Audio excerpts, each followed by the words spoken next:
If you are accessing HFA bond financings, we will typically do, Joe said 4, I would say sort of 4 to 6 pooled financings a year, and they're pretty flexible. It really depends on when we're starting to see sort of a concentration of deals brewing and getting ready to close, and if we see enough of them, if we think that we can get attention in the market and have aggregated something, hopefully over 25 million of project mortgages, we will access the market, and we can do so, as Joe said, any time of the year. But I'm going to hand it back to Chris.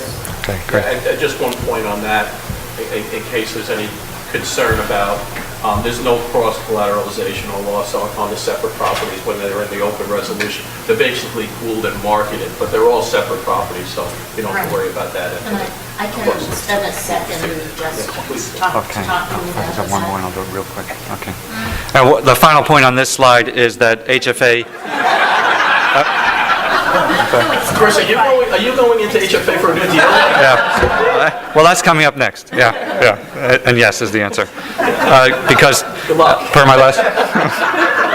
They're great to work with. All right, I think a lot of people know this already. This is just a 9% deal or structure, and disadvantages, advantages of that. Very competitive, but clearly you get a lot more financing out of your 9% tax credits, but it's extremely competitive, and it's usually just a once-a-year financing or funding round. And they also... In the early round. What's that? Where do you want me to? Please. You want me? Yeah. Okay. So we have a couple of things baked into the unified funding round, the 9% round, that benefit supportive housing transactions. First of all, there's extra points for supportive housing deals that have a minimum, I'm going to get this, it's 10%, 15% of the units that are set aside for supportive housing units.